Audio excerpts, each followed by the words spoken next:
There we go. We're live. What is up, everybody? Welcome back to episode 11 of the Nerd List. And with Christmas coming up and with the movie season ending, we are doing the best movies of 2018. And I have a stacked panel tonight. So let's start off with Ryan Permison. How are you doing, brother?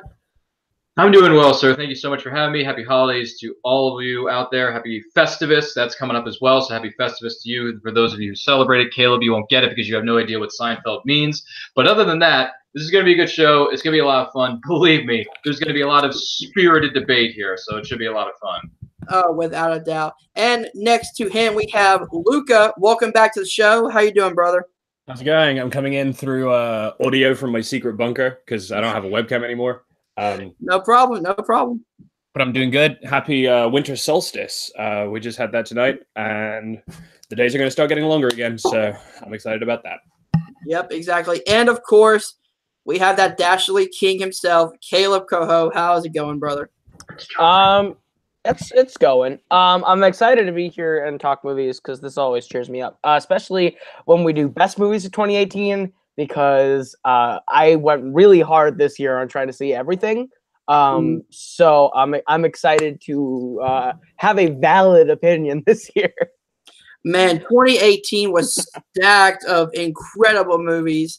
So let's start off with Caleb with his first nomination. Oh, God, I get to start? This is scary. I'm going to go ahead and nominate my favorite movie of the year so far. Keep in mind the year's not done. I haven't seen some stuff. Green Book, The Favorite, that have not come out in the tundra of Minnesota yet. So I'm gonna go with a genre film that really gripped me, that I really liked. I thought it was a very enticing thriller, great ensemble film. It's called Bad Times at the El Royale. I thought it was well written, well edited, well put together. It had me on the edge of my seat the entire time. It had the right Tarantino flair while also feeling a bit like an Agatha Christie story. And it was actually really interesting and really cool. Mixture of different flavors. Jeff Bridges is really good. Chris Hemsworth is really good. Louis Pullman is outstanding. And it's a great thriller. So that's my first nomination of the night. All right. So we have Bad Times at the El Royale. Ryan. All right, here come the pitchforks and torches. I have not seen this movie. It is something I do want to see, though. I'm curious about it, but there's something that tells me this may or may not be set in the same universe that Cabin in the Woods is, and I haven't seen that either. So I got to see Cabin in the Woods and Bad Times at the El Royale, and I will be more than happy to share my opinion. But for this, I would have to abstain, if not say no, just because I have not seen this movie. Sorry, Caleb, to disappoint you in the first 2 minutes of this show. And Luca. I'm not sure we have it yet in the UK. I don't know if we've gotten it. I never saw it. So I'm also going to have to pass on this one, I'm afraid. Wow. I haven't seen it either. Wow. Caleb's on an island by himself in the first 5 minutes of the show. And I instantly regret Chess not being here. All right. All right, so moving on to myself. Wow. See, this one's hard because I have a top favorite, but I think I want to save that for a bit later. So I'm gonna go with Black Klansman. Now, this movie deals with tough issues, and it gives it such a great twist on this dark issue in American history. It adds a bit of comedy to it. The acting is fantastic. The story is gripping and intriguing, and I just love everything about this movie. So I am nominating Black Klansman. Ryan.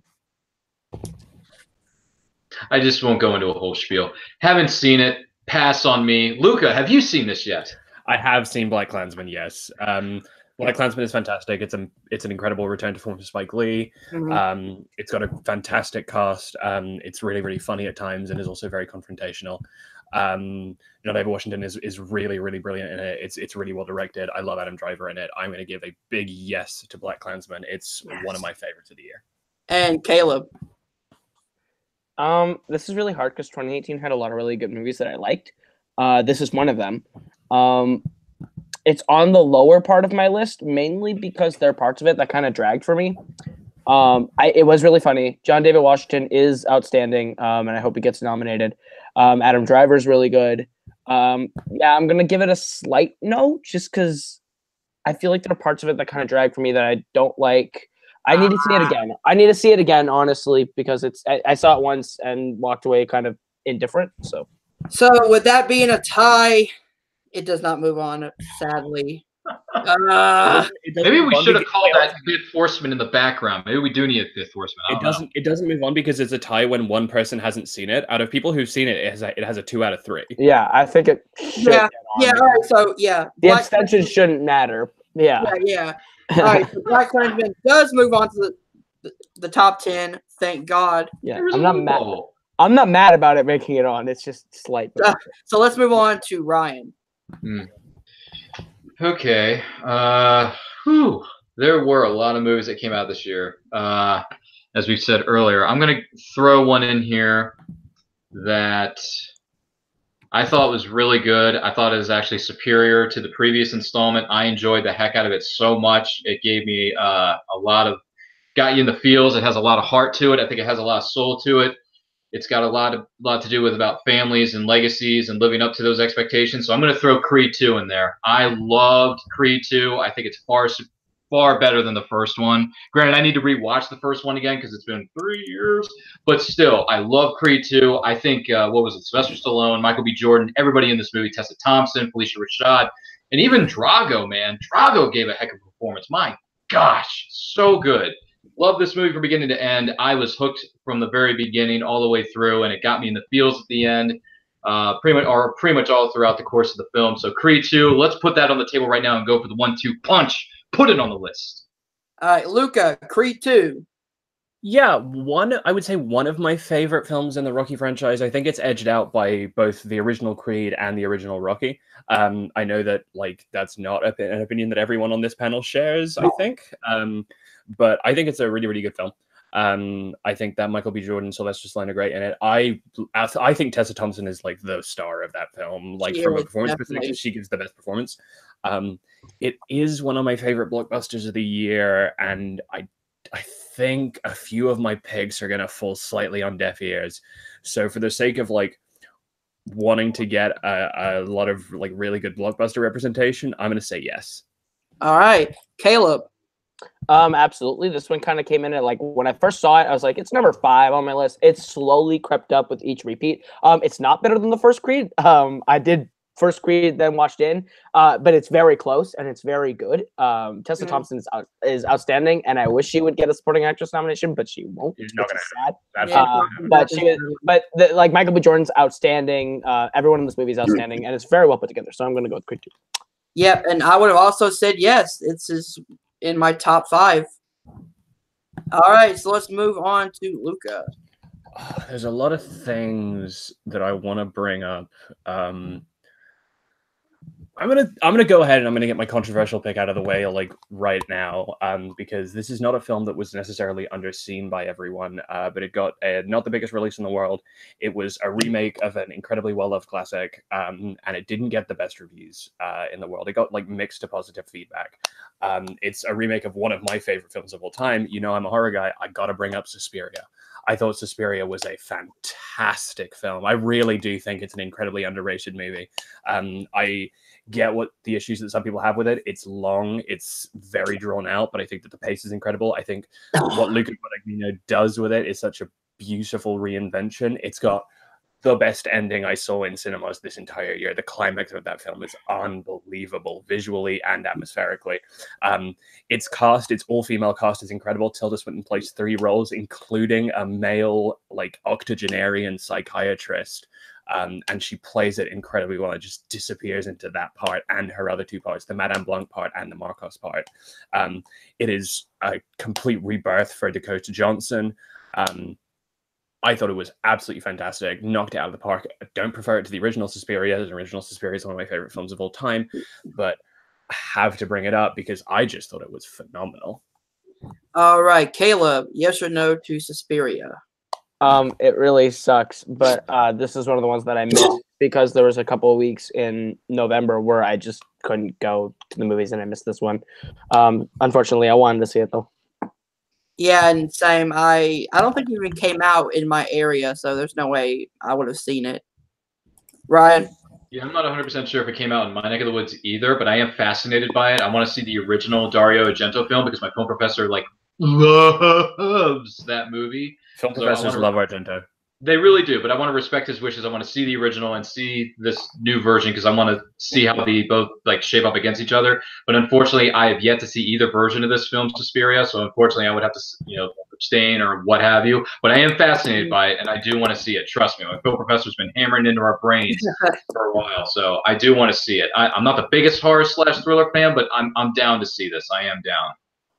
All right, Luca. So none of us have saw it. No, that's fair. I appreciate Chance telling me that I'm wasting my time. I know. I just wanted to talk about it. No, not at all. Chance in the chat was like, "You're wasting your time." I was like, "Yeah, probably." But no wasting time here, man. All right, Caleb, let's move on. All right, I'm gonna throw out my my next one. That is how the show works, yeah. Yeah. I'm gonna go down to number 7 on my top 10 and go with a more unconventional pick. This is one that I don't think a lot of people saw, but I wish they did. It's a Paul Feig movie called A Simple Favor. I had no idea what the movie was when I went into it. Walked out loving it. It's a really great thriller with really good performances from Blake Lively and Anna Kendrick, and it's outstanding. I've watched it 3 times since. It continues to enthrall me. I think it's really good, and so it's very stylistic. And I'm gonna put that one out there because I think it's my favorite Paul Feig movie. All right, Luca, A Simple Favor. Not my favorite Paul Feig movie, if I'm completely honest. I thought it was like funny. It's like I enjoy it a fair bit. Paul Feig, I think somehow just a lot of things from this year that I much prefer. It's a good film, but I can't put it like very high up there. Blake Lively is very good in it, and Anna Kendrick is also great. But yeah, I can't. All right, Ryan. It's another movie I want to see. I haven't seen it yet. I abstain, Your Honor. I do want to see it, though. I do want to see it. I can care less about Paul Feig, but I like Blake Lively because she proves that she can actually act, especially in that great shark film called The Shallows. Anna Kendrick, she's fine, depending on what film she's in. I'm not the biggest Anna Kendrick fan. Apparently, people worship her in the ground she walks on, but, I'll see how she does in A Simple Favor because I'm fascinated by it. It looks like a good thriller, but we'll see. I abstain, Your Honor. What's next on the list? Yeah, I haven't seen it either. Man, oh my god, alright. Let's just fucking suggest Infinity War, everyone in a circle forever, and we'll just see what happens. That was the one I was like looking at, and I was like, do I want to nominate it? Do we want to bring up the big elephant in the room, or do we want to say the elephant in the room? You know what? I'm actually not going to bring up the big elephant. I'm going to bring up one of my favorite horror movies of this year, and that's A Quiet Place. I absolutely love this movie. I've seen it 3 times already. The way that they can tell a complete family story and scare the hell out of you with almost no dialogue is impressive. The acting is great. Just everything about this movie. The visual effects are killer. This is my next pick, A Quiet Place. Ryan. Well, this will absolutely surprise no one. But yes, I've seen this movie. Yes, it's on my top 10 of 2018. And yes, I agree with you. It should be on this list. Why? Because John Krasinski didn't know the guy could direct anything, but he directed the heck out of this movie. He acted the heck out of this movie, especially towards the end with that one scene. Oh my God, it was so good. It broke my heart. He was so good in this movie. Emily Blunt was good in this movie. Millicent Simmons, I believe is her name, who plays the daughter. Yeah. Just everybody in this movie, fantastic. Kept you on the edge of your seat. You had no idea what was coming around the corner. You had no idea what was going to happen next. I love films that do that. I like films that keep you guessing, keep you on your feet, and they hit you in the heart and makes you feel something. Then a movie, whatever genre it may be, when a movie makes you feel something, it has done its job. So A Quiet Place, let's not keep quiet about it anymore. Let's put it on the list because it's one of the best I've seen this year. Luca. This film is bomb. I love it. It's a really incredible film. Particular shout out to the sound editors on the film, Eric Adal and Ethan Van der Rijn. God, the sound mixing in that movie. Marco Beltrami's score is fantastic too. The way that they use diegetic sounds and the way that they use like the design of the clicking noises for the monsters. I thought it was a phenomenal idea to have an ASL movie. I thought that like weirdly, I consider it to be kind of progressive because of the way that it like addresses the kind of the concerns of like a deaf audience, for example. But also has such incredible sound design. So it works on both ways. It's a really, really brilliant film and beautifully shot too. I'm gonna give that a big yes. All right, so A Quiet Place makes the list. Caleb, what would you have said? This movie got spoiled for me back in like March, so I just never. So I just never saw it. You gotta see it. You gotta see it. I fully intend on seeing it at some point. It's just I didn't go rush out because it got spoiled. Yeah. Oh, that is so wrong. Whoever broke the laws of film and spoiler laws should be like summoned and thrown in jail. That is so wrong, man. I agree. All right, Ryan, your turn. Oh, hello. It's my turn again. All right, great. All right. Well, we'll save the elephants or elephant, whatever you want to call it, in the room for later. Let's go with one that I don't know if this is going to end up on a lot of people's top 10 lists, and that's fine because, you know, it's all good. But I really, really like this film. I actually was against this film. I didn't think it should have been made. I really don't think we needed it or wanted it. But then again, the film? Exactly. But then again, I'm getting to that point, buddy boy. The person who directed this film never directed a film in his life. He directed the heck out of it. He starred in it, produced it, played his own music, wrote his own stuff. You had Lady Gaga, one of the biggest musicians in the world, didn't think she could act her way out of a paper bag. And no, I don't watch American Horror Story, okay? So don't get me started on that. I'm not a Lady Gaga fan, never really will be. But, however, I love being proven wrong. I love being proven wrong. So I went in, I watched the trailer over and over again to make sure it convinced me, and it was buy. I buy this, let's go and see it. I went and saw it. And I walked out and I said to myself, this is actually one of the best films I've ever seen in my life. It is so well acted, so well done. The musical performances in this movie are just, it's real, it's raw, it's emotional, it's got heart. And Lady Gaga, someone I never thought could act her way out of a paper bag, she acted so well in this movie. All the Oscar buzz or Oscar accolades that this film could potentially get come Oscar season, give it all to them, because A Star is Born is by far and away one of the absolute best films I've seen all year long. And I want to give props to Bradley Cooper, Lady Gaga, and all the people who wrote the music and worked in the bands and everyone behind the scenes. Incredible job with incredible performances. A Star truly was born, because the only version of this film that I had seen previously prior to this one was the Judy Garland version. Judy Garland, Hollywood royalty, God rest your soul. Thought your version was fine, didn't necessarily think it was great, but this version, my good friends on this panel, A Star is Born 2018 is the best version of this story. Let's put A Star is Born on the list. All right, I'm going to go to me first. Wow. This is my favorite movie of 2018. This is really. It hasn't changed. It hasn't changed at all. I've watched it multiple times. It's a big yes for me. I absolutely love this movie. It's, as Ryan said, it's raw emotion, and the soundtrack is kick-ass. The acting is top-notch, and just the overall story of, you know, this musician who is down on his luck, at the same time this rising star. So it's like she's rising, he's falling, and they have to both bring each other up, is what makes this movie perfect in my eyes. So it's a yes for me. Luca. What I will say is that, like, I don't think I've ever been happier to find out that Clint Eastwood was not going to be directing a film, because he was initially planned to direct this movie, and like, I don't want to see that film at all. The Bradley Cooper directed version that came out, I do think is probably the definitive version of this film. If I'm completely honest, I think it's the definitive version of this story.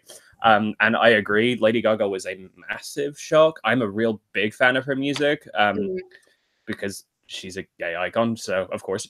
But like, I also didn't expect like too much from her from an acting perspective, but I think the film is great.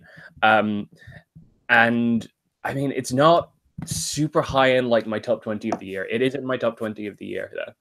And again, considering that like I think we're gonna be getting a bit thin on terms of films that like people have or haven't seen. Yeah. Oh, Maybe it's time to put this movie on the list. Come on. It is actually a tricky one for me. I think I'm going to lean towards no. Because there are other films that had like significantly bigger like emotional pulls for me. Or like films that I just enjoyed as movies as a whole technique wise.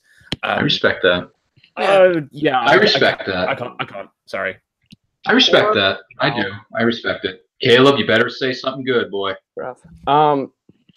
Yeah, this movie's good. You're a hater.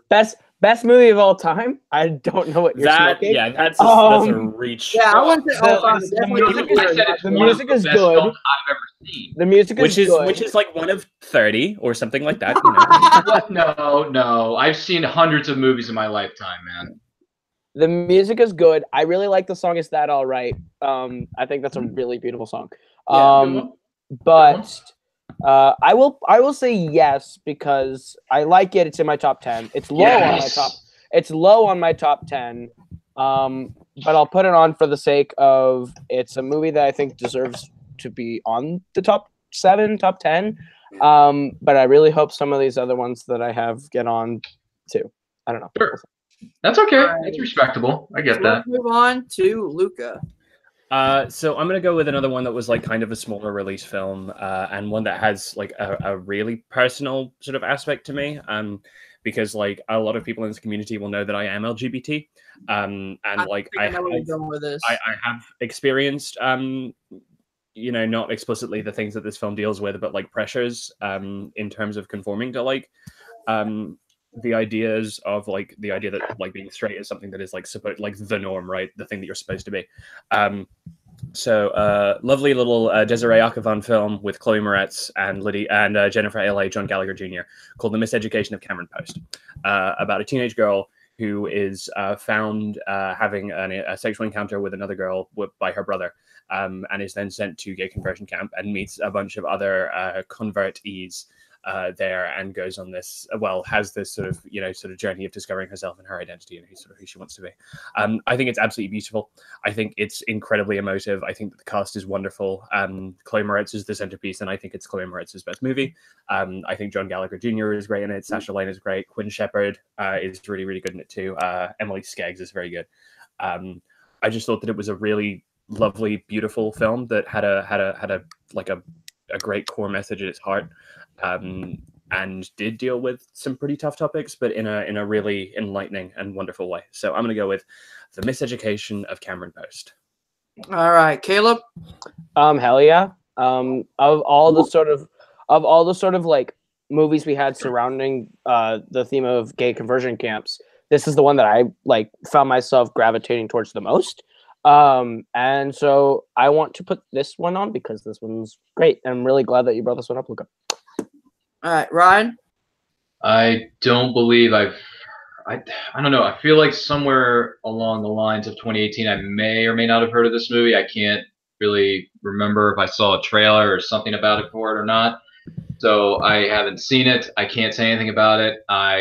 If it's a good movie, that's fantastic. Maybe I'll see it one day. I don't know because I haven't really heard too much or heard anything about it. So for me, I would have abstained or said no, but not like to put the film down or anything. I just haven't seen it, so I can't say anything about it until I actually sit down to watch it. And by the way, the cast you just listed off, that's an interesting cast to me. I would be down to sit down and probably watch this. With Chloe Grace Moretz, she's like slowly but surely she's getting like better and better with each and every film that she's doing or projects that she takes on. So I'd be down to see it one day probably.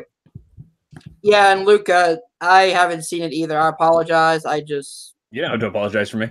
Don't worry. Like you're not upsetting the community. It's fine.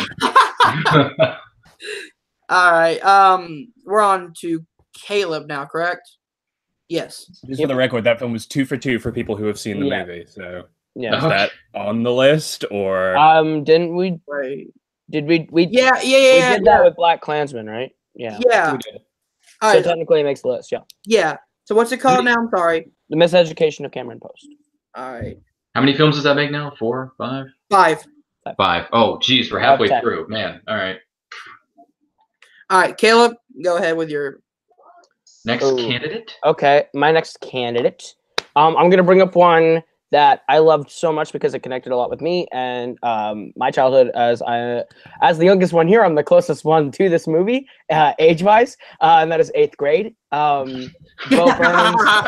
Burnham, his directorial debut was outstanding. I followed Bo Burnham for a long time. I love his comedy, but when I heard he was making a movie, I was very intrigued. I ended up going and seeing it, and then because I loved it so much, I took my sister, who is in 8th grade, to see the movie, and she loved it, and she loved it too. We both laughed and we both cried, and it's one of my favorite experiences ever of seeing a movie. So 8th grade is the one I'm putting up next. All right, Luca.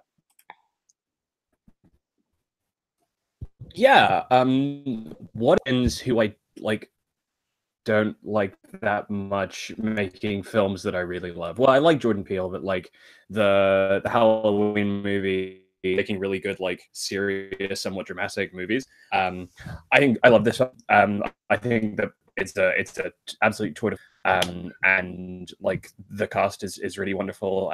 It's not my favorite A24 film of the year.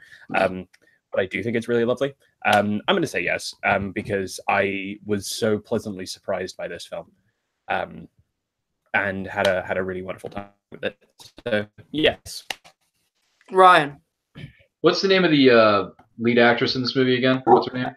Elsie Fisher. Oh, there we go. Elsie Fisher? Yep. Is that it? The voice of Agnes in Despicable Me 1 and 2. Really? Yep.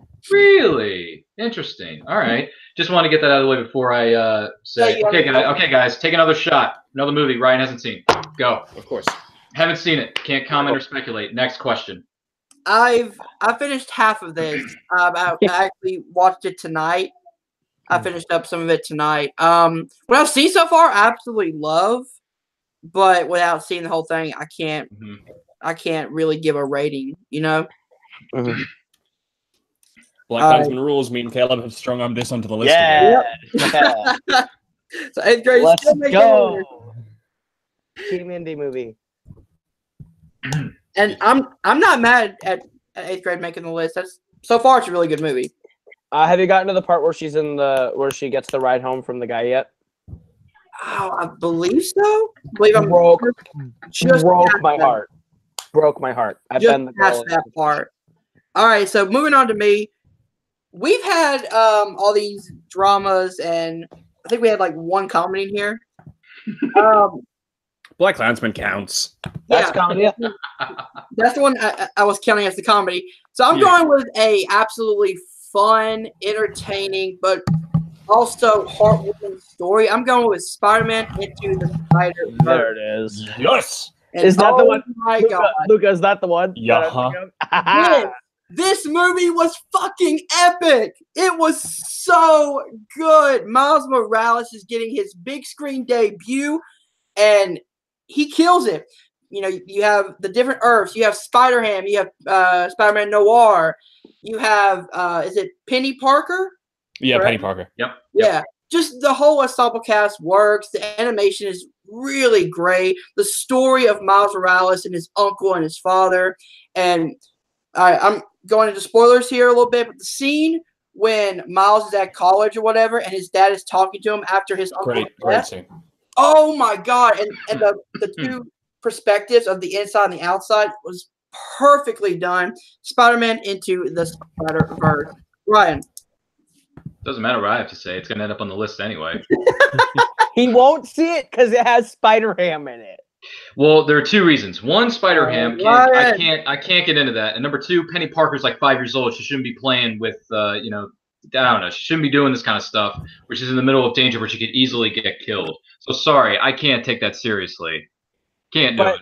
It is a comedy. I get that, but for me, those two characters just take me out of the movie instantly. But Infinity War, where 17-year-old Spider-Man can get dusted, that's fine.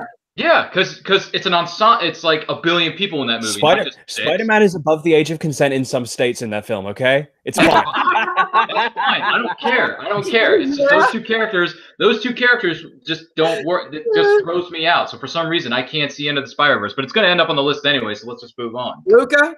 I love Spider-Gwen so much. Everyone does. Everybody likes her. So Gwen Stacy as Spider-Woman is one of my favorite things about that film.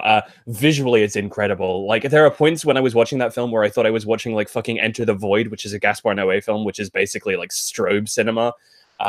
Like, it's so vivid and colorful and occasionally like acid trip like. The climax is like visually incredible. I want to bring up that that scene with Miles and his dad though, because like that scene is great, but it is directly preceded by the worst scene in the whole film, where like Peter B. Parker is like, it's a leap of faith. You just got to do it when you know, while restraining Miles and making him unable to take a leap of faith.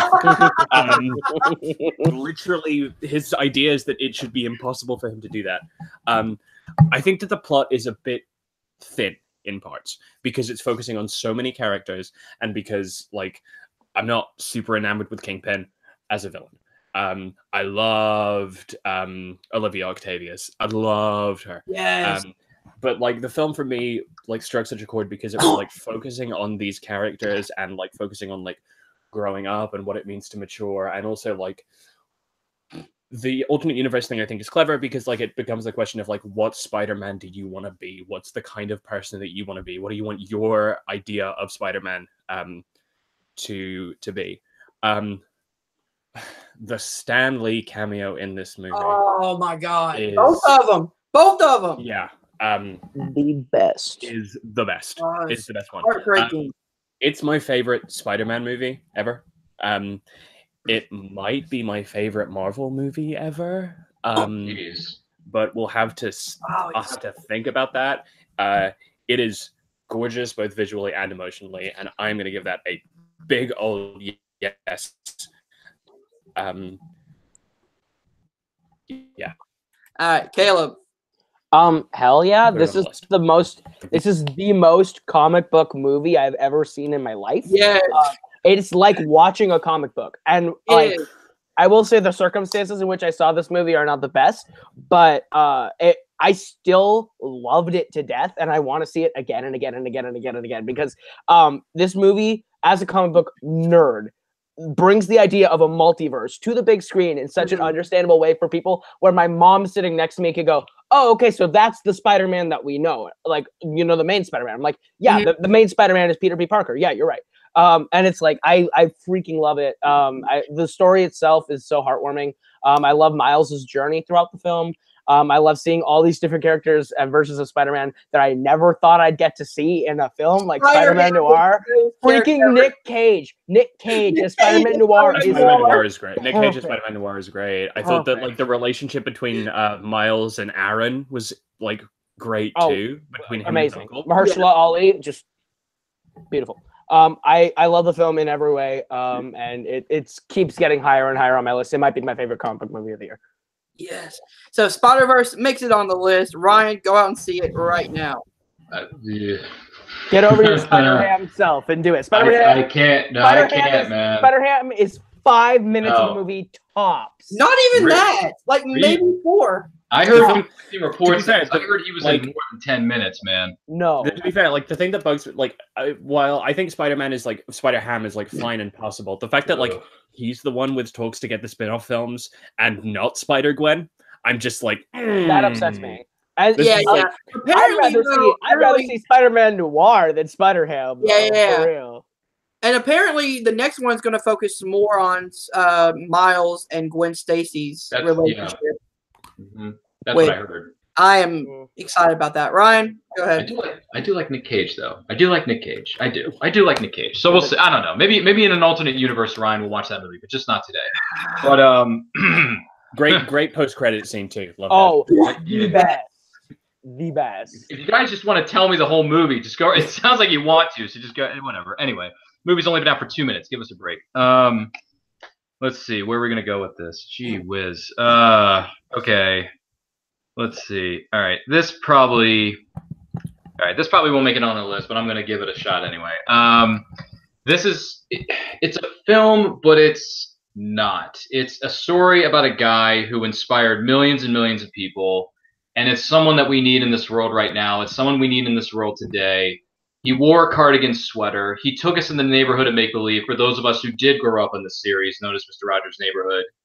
I enjoyed it. I loved it. This documentary, Won't You Be My Neighbor? Oh my goodness. I've seen some documentaries in my day, but this one made me cry multiple times throughout the course of the movie, sitting in a theater watching this on the big screen. It is just, oh my gosh, to see the kind of life that this man lived and what he aspired to do and what he ended up doing and impacting so many millions and millions and millions of people's lives, and the lessons that he taught us, the things that he brought up on his show that were sensitive subjects, but they were to children, and he talked to each and every child as if they were the only person in that room, depending on, you know, who you were, where you were when the show was on.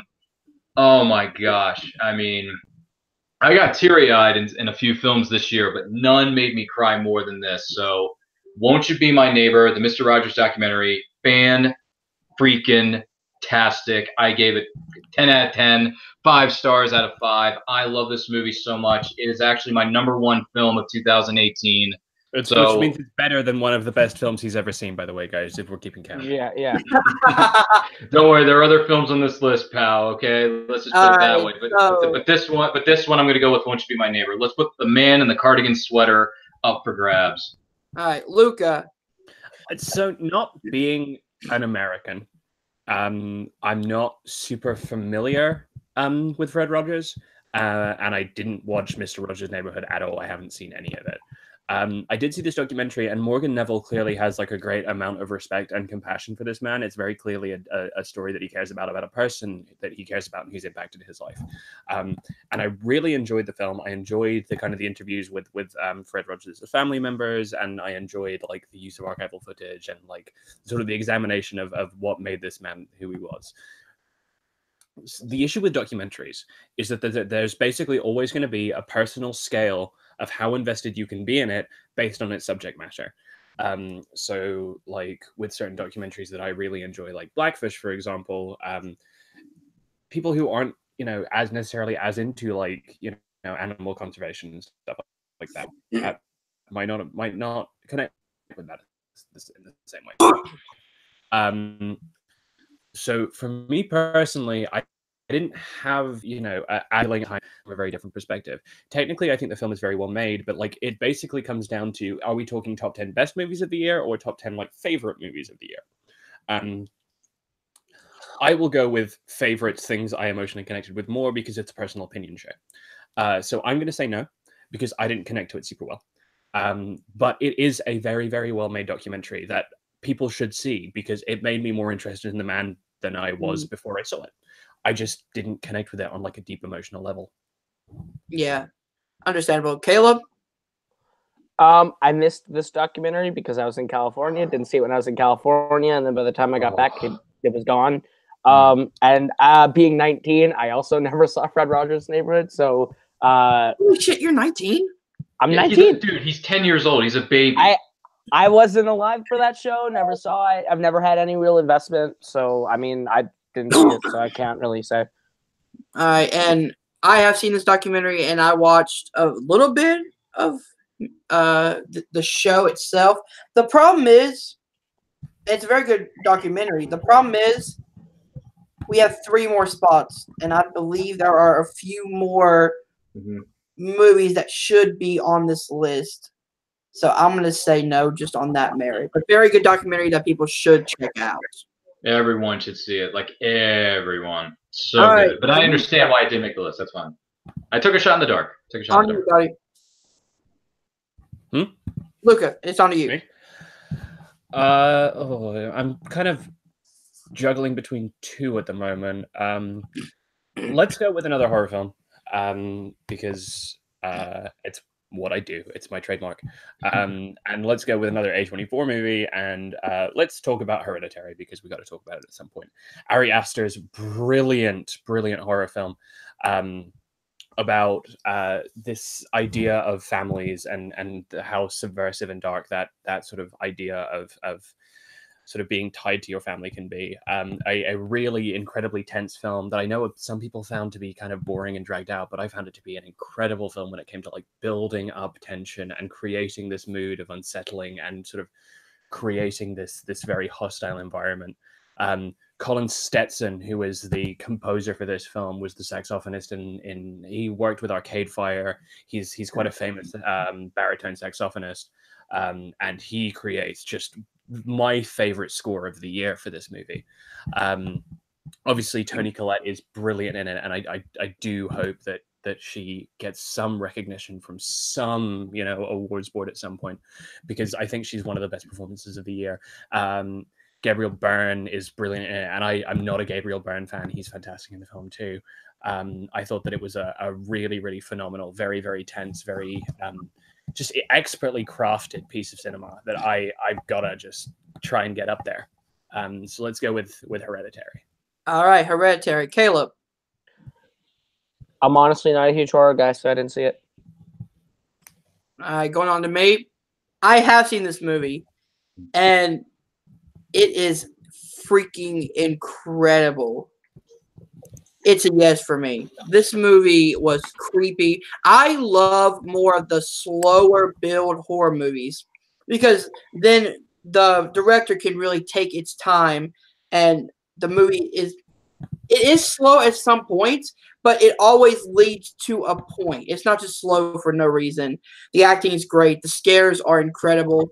The movie always has my intensity level like way high, and it's definitely a yes for me. Ryan? Take another shot. Ryan hasn't seen it. All right, next movie. All right, but Hereditary makes the list. Boom. Woo! Jeez, we only got what, 2 spots now or 1? 2 spots. Jeez, man. Oh, Yep. we got to make these last 2 count. Hopefully, who knows? Who's starting? Sorry. Yeah. I got like Me? You, Caleb. Oh. Caleb. Oh, okay. films with one big film I want to throw in there.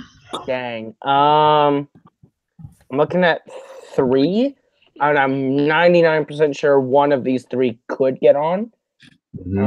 So I'm gonna go with that one. Okay. I'm not a huge Queen fan. I didn't really know the group. Before I saw the movie. I didn't know much about the group before the movie.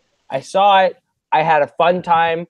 I know more about the person of Freddie Mercury, maybe not as much as most people who are major Queen fans would like, but I thoroughly enjoyed the film. The Live Aid scene at the end was a rush. I felt for the character of Freddie Mercury throughout the film, especially towards the end when he is separated from the group and going through his drug and alcohol issues. And I really felt for Freddie Mercury. I love the story of the band. I love the chemistry of the group. I really like Lucy Boynton in the film, and I have loved her since Sing Street, so I will watch her in anything. So I'm going to throw Bohemian Rhapsody on the table and see where it falls. All right, going on to me. This is a movie I just missed, and it sucks because I am a huge Queen fan. I'm a huge Freddie Mercury fan. I'm definitely going to check it out. I somehow missed this one. Ryan? Okay, look. I like this movie. I enjoyed it for what it was, but it is nowhere near top 10 quality Sonny Jim. It's not even in the, but that's a story for another time. I liked this movie. I did, but I wanted to love it. And they didn't do it for me. There were a lot of things left out of this movie that they really should have thrown in there about Freddie Mercury, about the band and everything else. Yeah, there's only so much you can do in 2.5 hours, but you definitely could have made the most of those 2.5 hours. And I feel like the filmmakers didn't do their job quite as well as they could have. Despite the behind-the-scenes issues with Bryan Singer, you still could have added a lot more of this than met the eye. So I like this movie. There's good things about it. There's some things that could have been done better. The pacing could have been done better. It should have been a heck of a lot longer and more of a deeper. Going to that black hole inspiration of Queen. So for me, I'm going to have to say no. It's not top 10 worthy. That's not really in that ballpark. All right, Luca. So it's a no for me. It's a no. Luca. This film is so slick and so polished to a really unpleasant shine, and so glancing over so many of the really important aspects of Mercury's career, life, of the band. It feels like rather than listening to like a Queen album or even a greatest hits collection.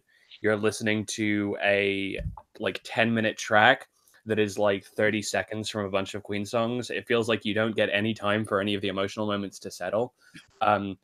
I kind of feel bad for this film because Rami Malek is brilliant in it, and everyone who plays the band members are fantastic, but they deserve a better written movie. This is not one of the worst films I saw all year, but it is one of the films that I just came out of just being mad, like just being mad at it because it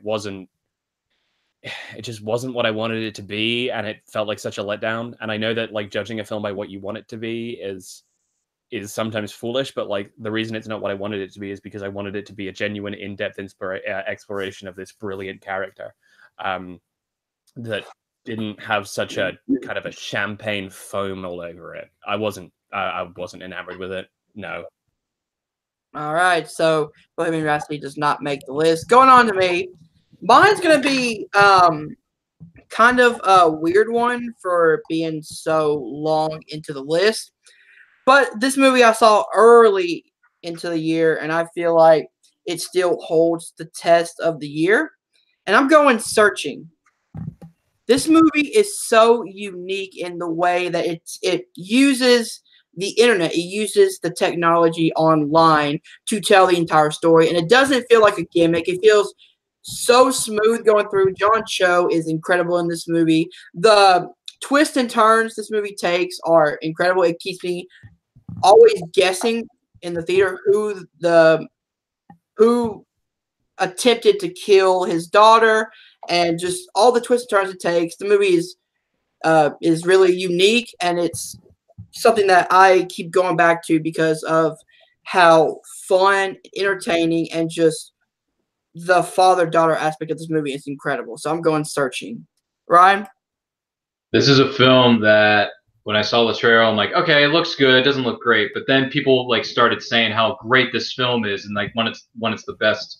Some are saying it's one of the best of the year and whatnot. Unfortunately, I missed out on this bandwagon. I missed out on the train that went to the Searching station. Sorry, John Cho. But it is on my list of films I definitely want to see because I like whodunits, I like mysteries, I like thrillers, and this one seems like it makes use of what it's given. So I'm down to see this. It's just, unfortunately, I missed out on this because I was either busy with school or I had a few other films that I wanted to check out ahead of Searching. Sorry, John Cho and company. All right, Luca? Is it 2 left still, or is there only 1 left? There's 2 left. Oh, there is 2. Okay, I got to think about that a little bit more then. John Cho like absolutely blew me away in this film. I didn't think that he had like a role like this in him that was so meaty and felt so full. Mm-hmm. But at the same time, oh God, I really don't know with this one. I personally think that it maybe could have done with being maybe 10-15 minutes longer and taking a little bit more time with things. Yeah, I know it's like an hour 40, and I think it could have done with being a 2-hour film that like looked a little bit more into how the John Cho character is like affected by like his relationship with his daughter, looking a little bit more into Deborah Messing's character, that kind of thing. So I think that it just falls short for me a tiny bit, but I do like it. I'm going to lean towards no on this one. All right. Caleb? I didn't see it. Oh, man. There you go. One that I'm not the only one who missed out on this bandwagon. Yep, there's one no. I wanted to. We had it, and I saw Simple Favor instead. Oh, you had to see the beautiful Blake Lively. We get it.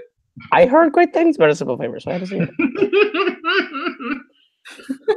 Oh, gee. Right, so Searching does not make the list. Ryan? Oh, man. All right. Oh, boy. This is really getting tight now. All right. I'm going to go with a film that's a bit of a smaller film. It's a film not a whole lot of people saw, but I think they should have because it's a darn good sci-fi movie. Came out way early in the year. I saw the trailer for it. It hooked me, and I didn't know it was going to be this good. I mean, you don't know if a film's going to be that good until you actually see the full-length film. I think this film was great. I'm going to throw in the sci-fi horror film Annihilation with Natalie Portman. This film was so gripping and so mysterious throughout the whole time. Now, granted, there's a subplot involving Natalie Portman's character that was completely wasted, a completely abomination, a waste of her time, waste of her talent with the subplot. And the ending is, I don't want to spoil too much of it, but it is kind of a bummer ending. But at the same time, I understood why they went that way. But I'm not the biggest fan of bummer endings there, son. But other than that, it's a really, really well-made film. It's solidly paced, very well acted. I really like the plot. I like the haunting score that's in it because the theme that you hear in the trailer is some of that stuff that you hear in the film. And whoever did the score for this movie killed it because it was just Ben Salisbury and Jeff Barrow. Thank you. Yes. All right. We have the man who knows everything, Luca, ladies and gentlemen. Bringing that in was so good. The atmosphere of this movie is so good. I want to throw Annihilation in there. I think even this was listed on Looper's videos of why these 10 films flopped. This film shouldn't have really been a flop. Some people say, oh, it's over my head. It's too much of a thinker. It's not that hard to get, folks. It's not a convoluted film. It's pretty almost, is it a little complicated in maybe one or two spots? Yes, but you fill in the blanks towards the very end of the film, and that's what matters. If I can fill in a film from A to Z, blank to blank, like, unfortunately, I could not do with Arrival. Oh, my God, that film was way too complicated. But this one was much simpler. So let's throw Annihilation into the film. Let's get a sci-fi horror film in. And Natalie Portman, an all-woman cast, Tessa Thompson, I believe it's Gina Rodriguez. Yeah, from Jane the Virgin. No, I don't watch the show. Don't get me started on that. It's not an all-woman cast. There's Oscar Isaac and Benedict Wong are also in it. Yeah, but still, the 5 women go through the shimmer, dude. Give me a break here. But yeah, Oscar Isaac, Benedict Wong, they're good too. Everyone in this film plays their role very well. So let's throw Annihilation into the mix. All right, Luca. Yes, absolutely, yes. This is my favorite Alex Garland movie. I think I prefer it to Ex Machina and Dread and all of his other films. I love the idea of Area X and the Shimmer and all of the like visual and thematic opportunities that offers. I do think its central female cast is great. I think that the whole like double doppelganger thing is a little bit weird. But I think that like the opportunities that this film takes to just be both visually and thematically exploratory and beautiful are very much worth the price of admission, which for me was nothing because we only got it on Netflix here. And still, even on a small laptop screen, I was totally taken in by it. So yeah, so good. All right, Caleb. I missed this one completely, I guess. Yeah. What is wrong with you? Same. God, what is wrong with you people?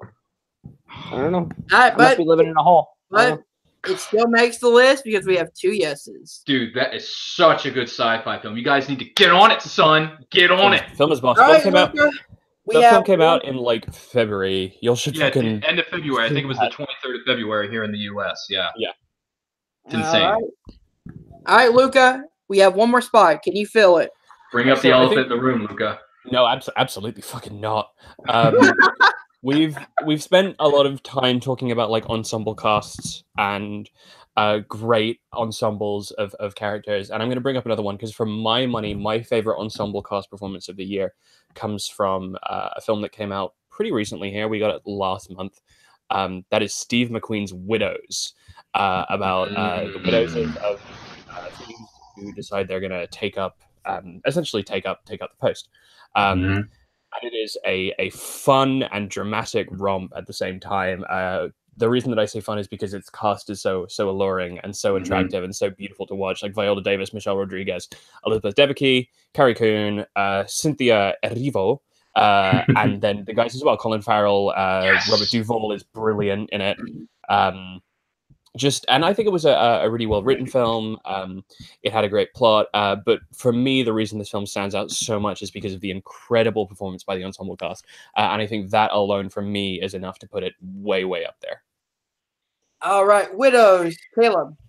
Oh my gosh, Move on. I haven't seen it. Oh my gosh, man! Yeah, I thought you made an effort to see everything that came out this year. You I missed this one. I guess I missed out on a couple. I don't know. Is it still playing in your area, Caleb? Is it still playing in your area? I don't think so. Oh my gosh, how could it not still be playing? It's not even that old. Jeez. All right, Ryan. I haven't seen it either, so. Oh my The gosh. deciding vote. Oh no. We have one spot left. Oh, Luca, this was such a good movie. I just caught it like 2 weeks ago or something like that, man. Such strong acting performances by everyone across the board. So good. Captivating film. Hooked me pretty much from beginning to Elizabeth Debicki. My gosh. Coming from The Man from U.N.C.L.E., which I really enjoyed, she comes into this and just holds her own against an ensemble cast of this nature. Jeez, you're killing me, son. Look, Luca, I like you, and I like this movie. I really do. But there is a couple other films that are higher on the, at least on my list, respectively. So as much as I want to give it a yes for Widows, because it's a good movie, I actually enjoyed it more so than 12 Years a Slave. I know, hot take, people, hot take. But still, I suggested it, but I didn't know to say that. Exactly, it's a hot take, man. That's what I'm here for. I am the hot take king of this fan community. Apparently. I am. I think it's Steve McQueen's weakest movie, but I still think it's brilliant because he doesn't direct. I host my own show called Hot Takes with Ryan. You should tune into it in a couple weeks once I come back from the holiday break. But geez, unfortunately, I'm going to have to say no. I like Widows. I really do. But there are some films on this list that are higher up that should be on this list that are not yet. So unfortunately, as much as I like Widows and Viola Davis carrying that film with the rest of the ensemble cast, it's going to be a no for me, Luca. I'm sorry. Yeah, fair. All right. It's a good film, though. It's a good film. You both of you guys need to see it. Both of you guys need to see it. I'm definitely gonna check it out. Damn, right, it's a good heist movie. It's good. Oh, we're back. We're back to me already. Yeah. Do it. Say it, Caleb. Say it. Dang. Don't say it. No, I'm not gonna. Say Because I would rather not bring up Infinity War because bring it up. There's a film with a really good ensemble cast with a really from directors that I love. That I don't think got seen by enough people and is not being talked about enough. Has a great score by Carter Burwell, great cinematography by Bruno Del Bono, and that is The Ballad of Buster Scruggs by Ethan and Joel Coen. And it is such a great anthology Western. Every story feels like a Coen Brothers mini movie, and they all tie together to bring different aspects of Western life in different sort of genres. The first one is this like musical with a guy named Buster Scruggs that I love. The second one with James Franco is fantastic. The third story with Liam Neeson is beautiful. And each story just gets better and better and better. Zoe Kazan is the star of the fifth one, and she's outstanding. It's a great Western anthology. It's on Netflix. If you haven't seen it, go see it. I'm gonna blow my last pick, bringing The Ballad of Buster Scruggs up because it was fantastic and I loved it. It's in my top 10 of the year. All right, and I haven't seen it, Ryan. I haven't seen it either, but the trailer for it looks like garbage. It looks terrible. Except that it's not. Yo, you're right. I should probably sit down and watch it. But then again, I'm not a big Coen Brothers fan, so I don't know if I'm going to like it or not because they are an acquired taste, man. They are not for everybody. But geez, for me, I'm going to have to say heck no because I haven't seen the film, and the trailer for me didn't do it any favors, Sonny boy. That doesn't count as a no. It just counts as not seen. Well, whatever. It's a no because I haven't seen it. Luca, save me. Don't do it, Luca. Do not do it. And I don't think we can put it on with one person. That feels super extraneous. That's sad. I've not seen it. I can't. Bummer. All right. I don't think it's gonna make the list. Well, I mean, I'm the only vote. You guys all abstained. So yeah, exactly. Yeah. It doesn't make. I don't think that can really. No, it can't get on. Yeah. Jeez. Well, at least I got to mention. That is a way out of left field pick, man. Really? Moving on to me. I'm going with the elephant in the room. Oh, there is an elephant now. Okay. But it's not the one that everyone's thinking of. Oh, it's not Dumbo? Okay. Incredibles. It's not Dumbo.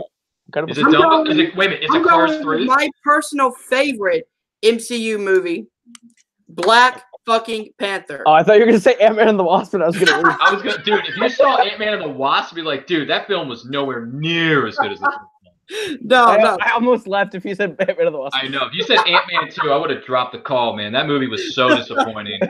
Black Panther. I absolutely love this movie. I've watched it multiple times in theaters, multiple times on Blu-ray and DVD. I cannot get enough of this movie. The acting, the directing of this movie, the ensemble cast, all work. The story is gripping and so important for the time. There's nothing wrong with this movie, in my opinion. Great villain in Michael B. Jordan. Everything about this movie is, in my opinion, perfect and is the best MCU movie. Ryan. Oh wow. Okay, that's not quite the elephant or elephants in the rooms that I was thinking of, but okay. But here's the thing. I saw this film once, way back in the olden times of February of 2018, and I just left the theater thinking, okay, this film was good. And that was it. I didn't really give it a second thought. I didn't really think about it that much. I need to sit down and rewatch this movie because I did like the first time. It's just when I walked out of the theater, I'm like, okay, that film happened. It was good. I enjoyed it, but it's not like one of the GOATs for me of the year. It's just not. But then again, I need to sit down and rewatch it because I do like the ensemble cast. I do like the story. I do like Chadwick Boseman, leading the charge here. He was so good. Michael B. Jordan was good. I thought, what was it? Andy Serkis, man. Andy Serkis is awesome. He is so good in any project that he takes on. So I need to sit down and watch Black Panther again. But for this list, respectively, I'm just saying no. Just no. I actually thought the other MCU movie was far better than this one, but that's just me. Luca. This film is so much better than the other one. I agree. Hot take. So, hot take. It's not. That shouldn't be a hot take. No. I we'll so talk, agree. We'll have an opportunity to talk about it because I'm still not saying yes. Great film. Like when it comes to MCU films, might be my favorite of the MCU, not just of the year. Really like shows what you can do when you get good fucking directors who are, good movie directors, not just good action directors or good superhero directors. But like just good movie directors like Ryan Coogler, like Taika Waititi to make these films. They pop in a way that they don't pop, with people who are sort of more confined to the comic world, like the Russo brothers, for example. And I like the film a lot. It's visually stunning. But I think that ultimately there are just way better movies that haven't been brought up yet. And we have the comic book representation on the list, and I just don't think it's necessary. So completely understand. I'm gonna give that a no. Don't do it, Caleb. See, here's the thing. It's already got 2 no's, and I know Caleb's seen the movie. Yeah, I love this movie. It's not my favorite MCU movie, but that's because I have personal connections to other movies from the other ones. But I understand that Black Panther is a great story. I love it. When I don't know if it's perfect because it's on the Oscar shortlist for best visual effects, but that third act fight was atrocious in terms of visual effects. When they're in the cats, with the suits rolling around. I really hope that doesn't get a best visual effects nomination. But I'm gonna give it a no, because while it might be the best MCU film from this year in terms of complete story and character development and everything, I do like Infinity War more because of what it accomplished and overall it progressed the universe a little bit. Not probably. It did progress the universe more. And I felt more like a comic book movie to me, whereas Black Panther, I think, is the better complete film. Infinity War is the better comic book movie to me in terms of making it feel like a comic book. So I'm going to give this one a no. Unfortunately, feels like a comic book from the late 90s. And that's it. All right, so Black Panther doesn't make the list. Ryan, go ahead. Oh, it's my turn? Yep. Oh, okay. Get them both out in one fell swoop, please. Yeah.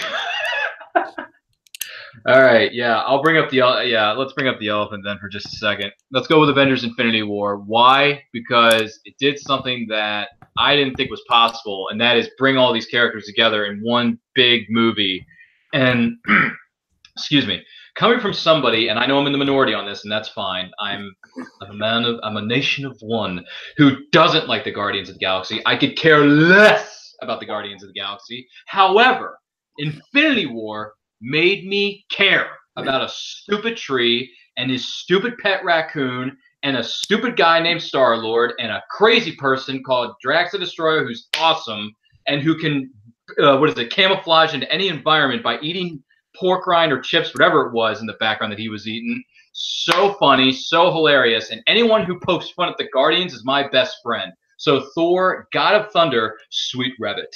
Thank you for poking fun at the Guardians, because if someone in the MCU wasn't going to do it, I was going to do it happily. I love this movie. This was so good. Thanos is by far and away best MCU villain, bar none, beginning to end. We got into the mind of this crazy purple hamburger grimace-like creature that Star-Lord so eloquently put. Put her down, Grimace, or whatever. Such good stuff, good comedy, but you didn't let that overshadow the drama, the stakes that were involved. The universe was at stake, literally, and it was so well put together from beginning to end. Did some characters not get as much screen time as they should have? Yes, you can make that argument. Fair point. But bottom line, great film, lived up to the hype, lived up to those dang trailers that were so ominous, dark, and awesome-tacular.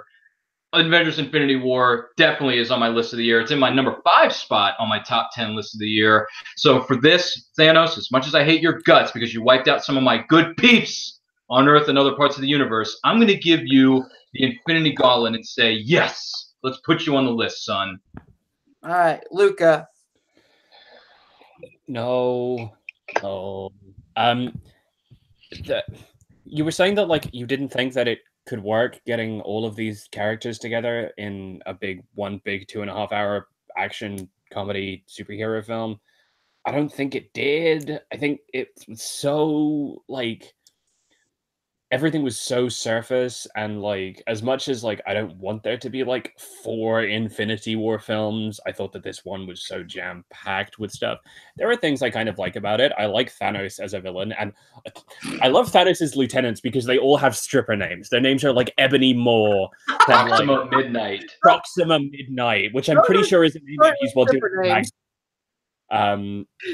they're the best names in the world. My big issue with this film is obviously a big issue that a lot of people have brought up, which is the snap is completely stakesless and completely impactless because there's a Spider-Man movie coming out and a Black Panther movie coming out, and the studio completely studio structure and this forward planning perspective on franchise film releases completely undercuts any emotional impact of that ending. So the ending should be better than it's allowed to be, because there are certain bits like Peter Parker's conversation with Tony Stark that are great, in terms of script and cinematography and music and stuff like that, but I just don't care because it's oh no, Spider-Man's died. I hope they're not. Black Panther's dead. I hope they're not going to cancel the Spider-Man movie. No. They obviously won't. I wonder what's going to happen. Right. Half those people are coming back because they all have sequels coming up. Exactly. We know that. Well, everyone who was snapped was coming back. Some of the deaths did impact Loki and stuff like that. But as a whole, no. All right, going on to me. I really do love this movie, but problem I have is I feel like this movie is a tad bit overhyped. Way overhyped. Way overhyped. I mean, there's a lot of stuff that I love about this movie, but I love Thanos. I love the interaction between certain characters in the movie, but I can't put it on the list just because I feel like each time I go back to it, I keep finding small problems. And while that's, it's kind of a dumb reason to say no, there's one spot left. You know what I'm saying? And I just can't put it in the last spot. Caleb. Ooh, this puts me in a fun position. It doesn't. It's already got 2 no's. I could. Oh, I guess it doesn't. But I could see. I could just put the hammer and the nail in the coffin and piss Ryan off. But don't worry, you won't be the first one to tick me off. So. I do love the movie, and it gets better for me every time I watch it. I've seen it twice, and it vastly disappointed me the second time around. That's fair. No, it actually hooked me more the second time around. It goes by really quickly. I liked it more the second time. I liked it even better the third time and the fourth time. The thing is, I like it better every time I watch it. And I do like the movie, but I feel like it goes without saying that Infinity War is a top movie of 2018 without putting it on a top 10 list. And I kind of want to give the last spot to a movie that no one's really talking about, or a different movie that deserves some more love. So I'm going to say no and watch it fade away. Oh, I see what you did there. Okay. All right. Luca. I'm not that upset. I'm not that upset. I mean, I'm bummed, but I'm not like, you know, we are gonna get so much hate in the comment section. I don't think so. I feel like Chance is already just being like, well, Chance doesn't care. He doesn't care about Infinity War. He never did. Chance is probably so disappointed with this list. He doesn't care about Infinity War. All right, Luca, on to you. Okay, I have 3 films left in my top 10, and none of them will make the list. But I'm gonna go with the one that I think maybe has the most chance because, like, it came out in the middle of the year, and it got a fair bit of critical buzz. And I think it's just one of the most phenomenal films of the year. That is Deborah Granik's Leave No Trace, with Ben Foster and Thomasin McKenzie, playing a father and a daughter. The father is an Iraq War veteran who has PTSD. They basically live out in the woods. Well, it's in a public park, but they basically live in the wild, isolated from society because of the father's post-traumatic stress disorder. And they get picked up by social services, and they then try and basically escape and get away. And try and travel across the country, while dealing with Ben Foster's post-traumatic stress disorder, while dealing with the difference between the Ben Foster character and the Thomasin McKenzie character, and how that leads to them having this divide as a family. And the ending is a really beautiful culmination of that. I just think it's a wonderfully human story about a lot of things: fatherhood, post-traumatic stress disorder, war, the imposition of kind of traditional, I guess, urban contemporary values on people who are just trying to live their life, not hurting anyone out in kind of their own world. Reminded me a little bit of Captain Fantastic in that kind of way. But I just thought it was an absolutely beautiful film. My favorite Ben Foster film, very easily. I just thought it was gorgeous. So let's see if anyone has seen Leave No Trace. Caleb? I didn't get a chance to, but I want to. It's beautiful. I really want to. I haven't seen it either. I just haven't gotten a chance. It hasn't come out up here. Yeah, I haven't even heard of that movie. If you don't, I really want to see it. I saw the trailer for it. I was intrigued by it. This is something I kind of want to check out because I like the story and where it potentially could go with the movie overall. So I do want to see it. Okay. Caleb. Hey. Good luck, Caleb. All right. The Old Man and the Gun was on my top 10, but I don't think that would make it on if I brought it up. Incredibles 2 is on my list, but I don't really want to bring that one up because it's in a similar position as Infinity War for me, where it kind of goes without saying. So I'm going to bring up a blockbuster from the summer that I thought was the best in its series, that had a really good story, and I went in with low expectations, and I always go in with low expectations for these movies. But I walked out being really impressed with the actual scope. I feel like it's like a really above average action movie. I don't think any of the performances really need to be highlighted as standout, but I think in terms of stunts, in terms of action, in terms of the actual story presented, Mission Impossible Fallout was really, really good, really outstanding. So I'm gonna nominate Mission Impossible Fallout. All right, Ryan. You had to bring up the movie with my favorite Superman of all time, Henry Cavill. Wow. Ooh. Man, oh man, oh man. Look, I really enjoyed this movie. However, I walked out of the movie thinking, I don't know if this is better than the other 2 installments that came before it. I don't know. I need to sit down and watch this again. Once the holidays have subsided and I spend what is called gift card money, I'm going to spend it on Mission Impossible Fallout because I want to add it to my Mission Impossible collection regardless, because it's got my boy, my man, Henry Cavill in the movie with the mustache gate, and he looked fantastic. That bathroom scene in this movie, oh my dear Lord, I was smiling from ear to ear. It was so well done, and pumps his arms like this. So good. I love that. I need to sit down and watch this again. I really do, because I felt like it just was missing something that wasn't as good as the previous installments.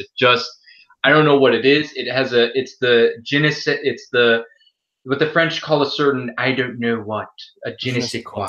Exactly, I don't know. So unfortunately, as much as Henry Cavill, you deserve to be Superman for the next 20 years, man. I hate the fact that WB and DC treated you the way they did. They disrespected you so badly.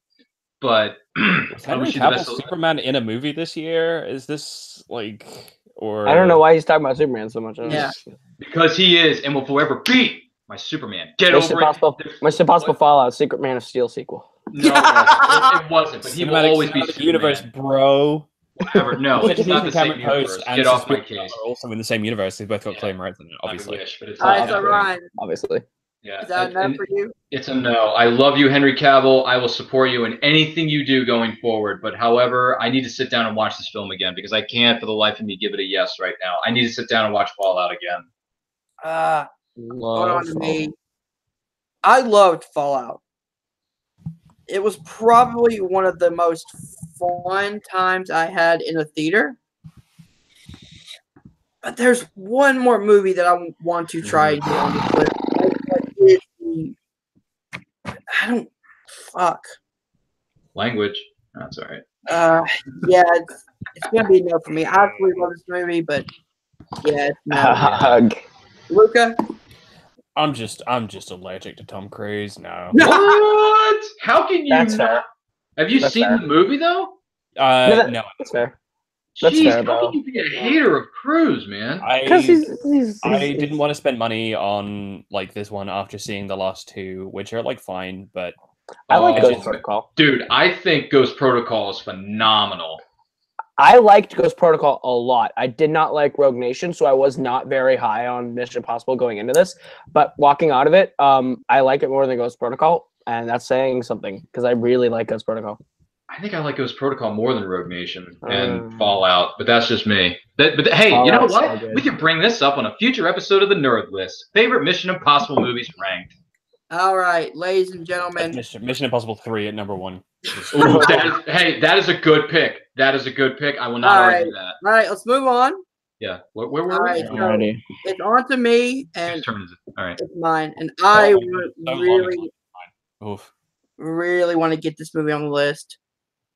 All right, I'm going with one that really hit me by surprise. I just got done finishing it, and I wish I would have saw it in theaters. This movie is so good all around. I'm going Crazy Rich Asians. And this movie is so funny, but it's also so relatable in a way. It's meeting your girlfriend's parents. It's, meeting the parents for the first time, that awkward experience, stuff like that. That's so relatable to a lot of us, but also it's got great comedy. The interactions between the two main characters have great chemistry. This movie it's sweet, it's funny, and all around, I think, one of the best of the year. Ryan? I haven't seen it. Of course. Luca? Of course I haven't. Yeah. This was at one point kind of earlier in the year in my top 10 of the year, but it just kind of kept getting pushed down. It's a nice romantic comedy, and Constance Wu is very good in it. And I like the kind of the whole idea and the sort of the relatability of it, even though it's also geared towards a specific group of representation, representing a specific group of people. There's one film on my list that I have like a slight inkling might just get on there. So I'm going to hold out hopes for that, and I'm going to tactically say no, even though I do think it's a fun film. I at this point, I think it's been knocked down by so many other films that I can't in good confidence. Completely understandable. Caleb? You didn't see it, did you? Have not seen it. Man, I'm telling you, if you guys are playing this game at home in the chat right now, the shot game of movies we haven't seen. Someone tell me what the difference between how many Ryan hasn't seen and how many I haven't seen is. I guarantee you, the person who's playing this game right now is hammered drunk. If we are equal, I might just turn in my cinephile card. Are we even right now? Do we know? Do we have a record of this? I don't know. Chance, if you're still watching, can you give us a running tally? Yeah, can someone put that in the chat right now? Because I want to know who has like the most amount of points. I don't think there's anyone in the chat anymore, guys. Let's see. Ryan, it's your turn. Don't take 5,000 years. 5,000 years? What are you talking about? Ryan's going to choose Man of Steel, guys, just to let you know. Yeah. First of all, that movie's 5 years old, boy. That's not making this list. Ryan's favorite movie of every year is Man of Steel. No, it's not. No, it is not. It is not. It is not. But that's a story for another day. Ryan.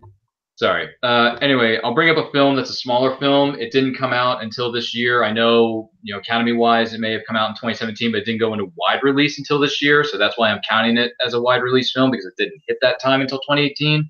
It's a Western movie. It's got Christian Bale, Wes Studi, Rosamund Pike. It's a Western film called Hostiles. I think that film was incredible. It's actually one of my favorite all-time Westerns now because of how good it was. If you have not seen Hostiles, you got to see it. It is a great, great film. It is in my top 10 of this year. It's actually my number 2 on my list of this year, and it's Hostiles with Christian Bale, Wes Studi, Rosamund Pike, among others. So let's throw in a smaller film. Let's throw in a Western into this mix. Let's put on Hostiles. Has anyone seen this? And if not, start taking shots, people. Luca? If I was to accept this film as coming onto the list, I would also have to accept The Post, Phantom Thread, Water, Coco, and a whole bunch of films that only came out in the UK in January and February of 2018. This is a December 2017 film, and on principle, I am saying no. Because while I like it, and it wouldn't have made my list anyway, you have to be consistent with how you label things. This is a 2017 movie. It just is. All right, Caleb? I think I know what Ryan's going for, because I think the wide release is January 2018. Same with The Post. And Phantom Thread. Phantom Thread was also wide release United States in like March or February, because that's when I got to see it. Right. But I still agree with Luca in the fact that it's technically a 2017 movie, and also at the same time, either way, regardless, I haven't seen it. So yeah, I haven't seen it either. So oh God, you guys have got to get out more and see this Western. All right, Luca, it's on to you, buddy. Okay, we'll be here all night, guys. We're going to be here all night. Let's talk about a movie from a guy who made some controversial comments about a film that ended up making the list. I think I know where you're going. And, a film that I think is on a very similar level, and a film who stars someone that we've talked about, co-stars someone who we've talked about a lot before.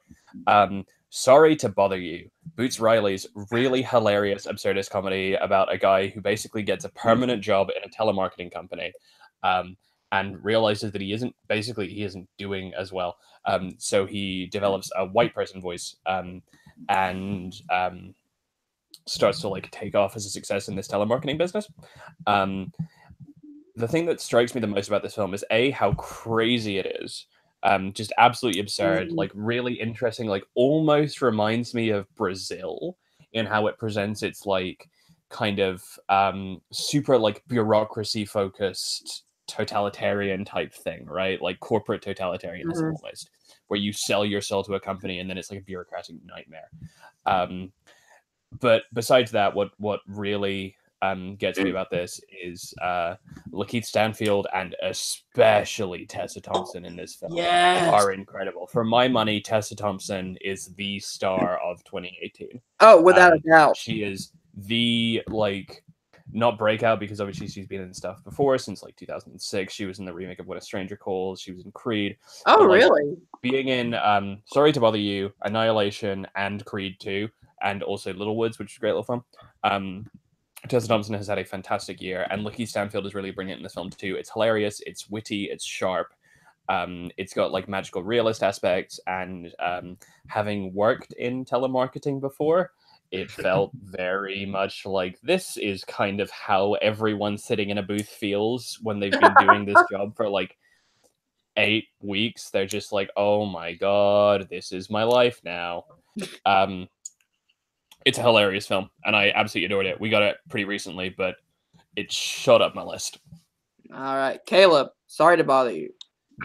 Hey, I did the tally, and I'm 1 behind Ryan. Oh my God! So my cinephile card is going back in my wallet for 1 more pick. But yeah, nope, I haven't seen this one, and yeah. Hey, yes. remember at the top of the episode when I said I made an effort to try and see everything? Apparently not. No, you didn't. All right, currently not. Luca, buddy, I have your back. This is making the list. This is great. in my top 10. It's such a great movie. Ryan, you haven't seen it, so Yeah, exactly. Yeah, Caleb and I, we don't deserve to have a the final tally then. Ryan has not seen 13 of the nominations. I had not seen 12. There you go. We're pretty much even. We're almost even. This makes me very sad, and I'm gonna go cry. Top 10 movies of 2018 that neither Caleb nor Ryan have seen. Exactly. pretty much. Basically. All right, so I'm so mad at myself right now. And our top 10 is Black Klansman, Creed 2, A Quiet Place, A Star is Born, The Miseducation of, Cameron Post, 8th Grade, Spider-Man Into the Spider-Verse, Hereditary, Annihilation, and Sorry to Bother You. So, we are going to eliminate 3 movies off the list. So, write down which movie you feel should go off first. Me first in all of these. You surprised me, and now I have to dig out a pen. Jeez. 1, 2, 3. There are 4 movies on this list that I haven't seen. So in terms of like elimination, I'm voting based on like how interested I am in seeing the movie. I'm interested in seeing all of them. It's just in terms of like positioning of like what am I more interested in seeing. So we'll go with this. We're gonna be here all night. This is gonna be terrifying. Very quick thing. You'll probably want to go to me first, just because like I don't have a thing to show. Luca? I will nominate To Take Off A Star Is Born. Ooh. All right, going on to me. I have Annihilation. Jeez. Ryan? I have Sorry to Bother You. Caleb? I have Annihilation. There it is. Okay. All right. Dude. So Annihilation is off our list. Of the ones that were on there, the one I have, I want to see it. It's just of the 4, it's the one I have the least interest in seeing. Oh my God, you gotta see that movie. All right. So the next one off the list. Let me see. It's still A Star Is Born, by the way, guys. Obviously. cut you all the time. All right. So I'll start this one. Caleb, is everyone done? I got mine done. All right. I said Miseducation. Ryan? I said same one. Sorry to bother you. Caleb? I said Hereditary. And then we Luca are in a 4-way tie. So what happens now is that we take the 4 that were voted for. Everyone votes for one, and they do not vote for the same one they voted for last time. And then if there's a majority after that. Okay, so it's A Star Is Born, Hereditary, Education, and Hereditary. Okay. And I can't vote for the same one. You can't vote for the same one. Right. Okay, I got it now. God, I hate this. Okay, so this sucks. All right.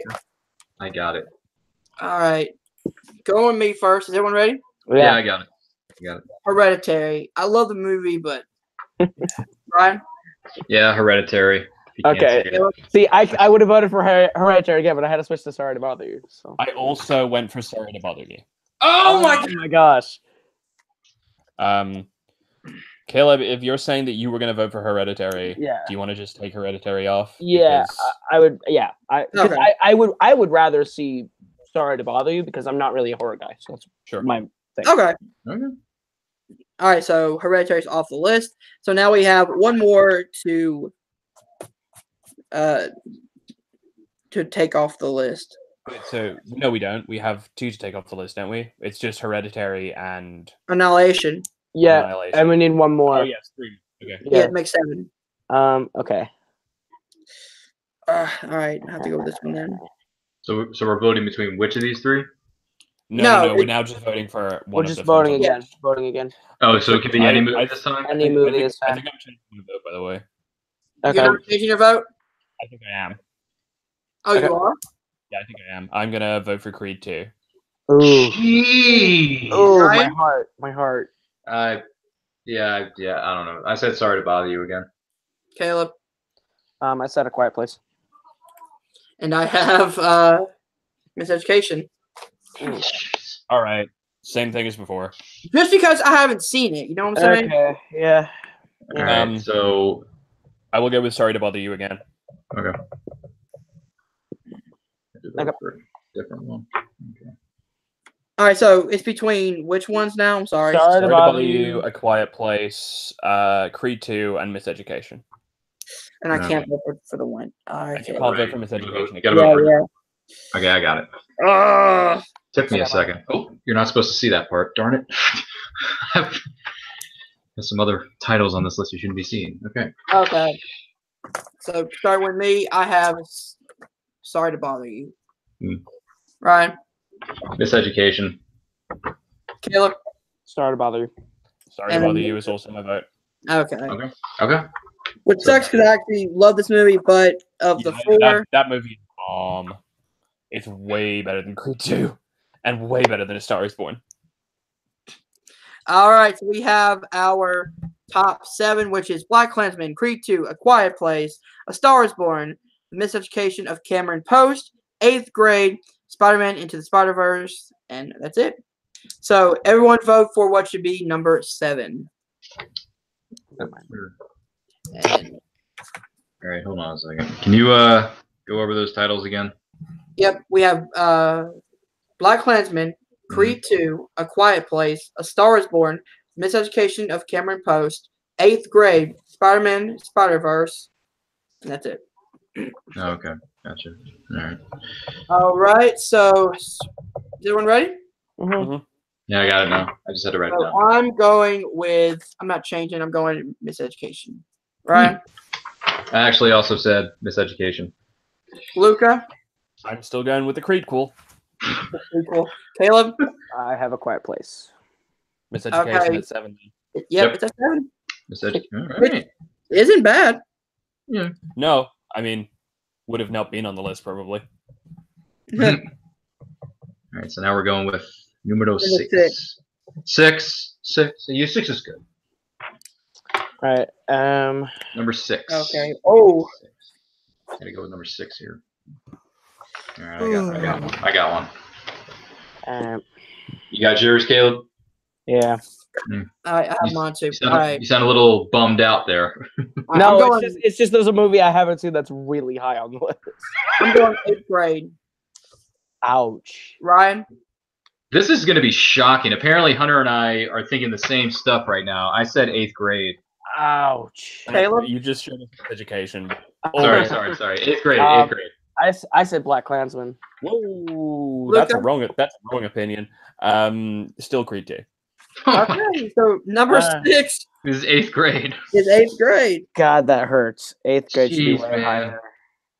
8th Grade is definitely a better movie than like, I don't know, 2 of these movies that someone might have mentioned a few times. Just two of those, a couple of those films, A couple of those movies. a couple of those little pieces of cinema. All right. What is this? All right. I have mine. Is everyone good? Yeah. Yeah. I was just looking at something on my Run phone. it but I'm back. good now. Yep, I got it. Creed 2. Oh my Ouch. gosh. Ouch. Ooh, that hurts. Ouch. Ryan, Oh, sorry. I said Black Klansman. Caleb, I also said Black Klansman. Creed 2. Creed 2. Ooh. Black Klansman makes it number 5 though. We are a 2 tie, which Yeah, we're probably just tied. means we have to put them at joint 5th and 4th. yep. Okay, but like, which There's one's no way- 4 and which one's 5? Well, they'll both be 4 Oh, okay. because like there's no way to like unless anyone's like super into changing their vote, which I'm not. I'm not letting Black Klansman get like. Yeah, I'm stuff not. with, like, I'm not letting Black Klansman. But See, I really like Creed 2, so I'm not going to change my vote. God damn it. so you have to make them joint 4th basically Yeah, basically. because if no one's going to change, then there's no way to resolve it. Okay, so Creed 2 and Black Klansman are tied at 4 then. Tied at 4. Okay, so we I'll- we have we to have- vote for So we have 5 three now, that we- or yeah. No, We're there's voting no on- fight. So we're how voting it on works, 3. like if there's a tied in a rank list, like because usually it's descending, so it'd be 1, 2, 3, 4, 4, 4, 4, 6. Mhm. Okay. Oh, rank- okay. So it's Creed 2 and Black Klansman. Right. Yeah. So what's left to vote on? What's left? A Quiet Place, A Quiet Into the Place, Spider-Verse. Spider-Verse, and A Star Is Born. Yeah. Which Quiet is Place, Spider-Verse, and weird, Star is a Born. weird top 3. I'll say. That's a weird top 3. Very weird. All right, but I got my vote. I've got my new one in here, so let's do it. I got it. All right, hold up. Got mine written down. Oh my god, Oh, this is actually really hard. It's not hard at all. It has to do with. Dude, Hard stop. for me at least. God, they're like prancing around the. Ryan, how do you Okay. feel that the #1 film of 2018 may in fact have a pig that was bitten by a radioactive pig? Somehow made him a spider. All right, I don't know, Luca. I don't know how to feel about that right now. go with me. I'm going Spider-Verse. Oh, you're so wrong. I hate to do that so much. Are you serious right Fine. now? I know what's gonna make that. I know what's gonna make the lit. Like, yeah, okay, go ahead. Oh my God. I will still say A Star Is Born because I didn't even want it in the top 7. Okay. Ryan? Believe it or not, I said something called Spider-Verse. Oh Caleb? no. Quiet Place. Oh, See, All right. it's the only All one I right. haven't seen. so we're going on #1 now. Yep, Yeah. we're running for #1. So it's A Star, is, between. A Star Is Born or A Quiet Place, Yeah. Oh my God! which All right. we'll see. I guess. I mean, Will we see? I don't know. Oh, this is going to be the weirdest top 7 list of 2018 across the interwebs. By the way, across the interwebs, this is going to be the most bizarre list ever. All right, I'll start with me. I have A Star Is Born. for number Ryan? 1? That's for Number 1. Yeah, we're doing #1. So believe it or not, I also said Star Is Born. Caleb? Based on the virtue that I haven't seen the other movie, A Star Is Born is the one I have to vote for number 1. Oh God! And then Luca? I'd like to take this opportunity to just throw out some of my honorable mentions, which were like actually very high up on my list. I Yeah, really like go ahead, Dogman. I'm sorry, Cold go War ahead. is my actual favorite film of the year, and Faces Places came out. And the reason that I'm taking so much time to say all of this is because my pick is A Quiet Place. And because I'm not allowed to have nice things, apparently. We can't Who's put, number 2? we can't put genre movies at #1 on lists like this. We have to put like sappy dramas with Bradley Cooper and Lady Gaga in it because no one ever knew that Lady Gaga could act, and she acts well. Fine, good, okay, fun, great. Enjoy that. I came on here to have a tantrum, and so yeah. No. My pick for #1 would have been A Quiet Place. That's a good pick. Hey, man, That's a there's good nothing wrong with pick. that. All right, It's so, a good pick. all right, so I have a few Sure. honorable mentions as well. I got a few Game too. night. Game night, I really wanted to bring up because I absolutely thought that That movie was was good. hilarious. Teen Titans, Go to the Movies was just a great, Yeah, it was pretty fun time. really decent actually. yeah, Yeah, surprisingly okay. decent. I had Fallout, I had Ready Player One, Deadpool 2, Ooh. Ant-Man and the Wasp, Ugh. and then Ugh. I had 2018's Halloween. Oh yeah, very good. And I like it. I like it. that's it. That was good. I also Ryan? No, go. let Luca go. Let Luca have his tantrum. Go ahead. No, I don't. I don't have a tantrum. Like just a few other ones that I want to bring up. I Sure. Love Dogs is my favorite Wes Anderson movie since Fantastic Yeah. Mr. Fox. I like that one. I just recently got out of seeing Mary Poppins Returns, and it was like genuinely kind of magical. I had a really wonderful time in it. It's great. I liked it. Besides that, what else came out this year that I really dug? We haven't mentioned it yet, but like probably the most surprisingly good film of the year is Bumblebee, which I thoroughly I haven't seen enjoyed. it yet. I'm I going haven't to. seen it. I haven't Okay. seen it. I haven't seen it yet. It's only been out for 2 minutes. Not a lot of people have seen it yet. Yeah, it just came out honorable mention, today. by the way, to the Tully and Love Simon also came out this year and were brilliant. Tully is really good. Love Simon is the other one that I'm just like, this is sick. Yeah. Dishonorable mention goes to Venom, which is the worst movie of the year, I think. I wouldn't say worst of the year. I mean, but- a wrinkle in time, and the 1517 to Paris Wait, came out. do we want to mention those though? Do we want to mention our worst? We can. No, We can. I'm okay without mentioning First Okay. Man. Oh, Oh, I thought Caleb, really? Caleb, First Man is so dry and so It is. boring. It The is. score is fantastic. The cinematography is fantastic. The visual effects are fantastic.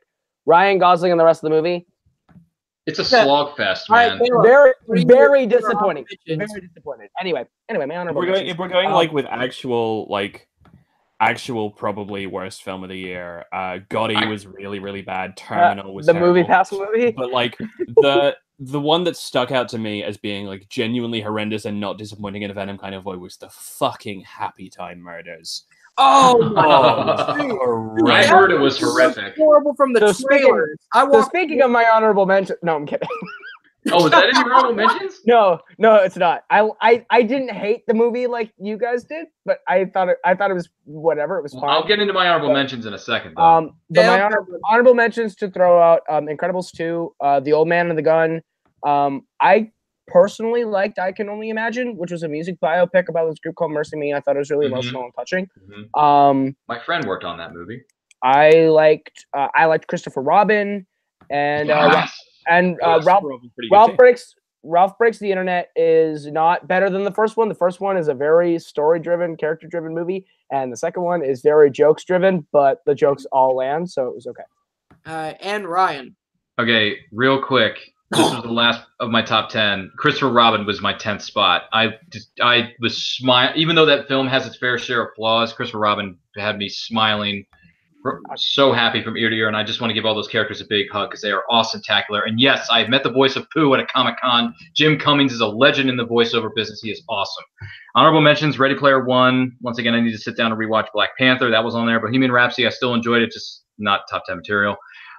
Guilty pleasure, if you want to call it this. I actually enjoyed not bits and pieces. I enjoyed a majority of Skyscraper. I enjoyed it. What can I say? What can I say? Yeah, but as far as worst or films that I would consider to be disappointing to me that didn't live up to the hype that I built up for them, or their trailers at least put hype in my mind, there were bits and pieces of these films that I enjoyed, but that just didn't quite live up to my expectations. And the films are as follows, and these are in order of the release dates. So just throwing that out there. Maze Runner 3: The Death Cure, Tomb Raider reboot, Pacific Rim Uprising. I love the reboot though. Like I said, I like Tomb Raider. I just didn't love it. Pacific Rim Uprising is god awful. Solo: A Star Wars Story was so bad and so disappointing beyond measure. The film was very disappointing. It was so bad. Ocean's 8 is on here. Look, I enjoyed it, but it's not the best heist film of the year. That honor belongs to Widows. They did it better. Sicario 2: Day of the Soldado, that was very disappointing. Ant-Man and the Wasp, one of the worst MCU movies, I think. Wrong, but interesting. Yeah. Well, it's not that good. Let's just put it that. It's nowhere near as good as the first Ant-Man. Not that good, but like most of the MCU films are not that good. Yeah, Ant-Man and the Wasp just didn't work for me. The shark movie that should have been rated R, The Meg, that was disappointing. Gross. I had a little bit of fun with it, but at the end of the movie, I was dude, this film could have been so much more. I love sharks, and like I was upset on behalf of sharks. I like shark movies too, but it's like it didn't work for me. I also have First Man, as Caleb and I brought up earlier. That was massively disappointing. So disappointing beyond measure. It was a slog fest, and it was boring for like 2/3 of the movie. For me anyway. Mortal Engines. I just saw that last weekend. Disappointing. Yeah. And look, I liked Halloween, but I wanted to love it, and it just didn't quite live up to some of the expectations I had for it, despite the enjoyment that I got with it. I'm going to throw in the new Halloween movie as a worst/disappointing film of 2018. So 11 worst disappointings and 10 good ones. Isn't nowhere near the worst, but no, but it's disappointing. To me, it was somewhat to a degree disappointing. It wasn't terrible. It just was to a certain extent, it was disappointing. And the ending was a cop-out. It was a cop-out ending. It was a real cop-out. To each their own. All right, ladies and gentlemen, that is the end of our list. So let's do our ending plugs. Ryan, where can people find you? Yes, sir. You can find the master of hot takes of the cyber universe. That is me, the man, Ryan. You can find me on Facebook at Ryan Permison. That's RyanPermison on Facebook. Make sure you're following me on Twitter and Instagram at RyanRPM5. Make sure you check out our YouTube channel, Nerd Culture. That's on YouTube at Nerd Culture. We got brand new videos up right now. We got a whole bunch of other content coming your way very soon. Make sure you're following us on Twitter and Instagram at It's Nerd Culture. We talk about all kinds of nerd-related topics such as movies, TV shows, comic books, anime, video games. You name it, we talk about it. Make sure you like, comment, subscribe, do all that stuff, and I'll see you next time. All right, Luca. It's Christmas, and then I go to school. Don't try and find me anywhere because I'm not going to be doing much of this. I might appear on things like when something takes my fancy, but like I'm not making a massive commitment to doing like ranking lists and shows and trivia and stuff like that right now because again it's Christmas and after Christmas I'm gonna have like a shitload of school stuff to do. Yeah, understand. I want to prioritize that. So thank you for coming on, by the way, Luca.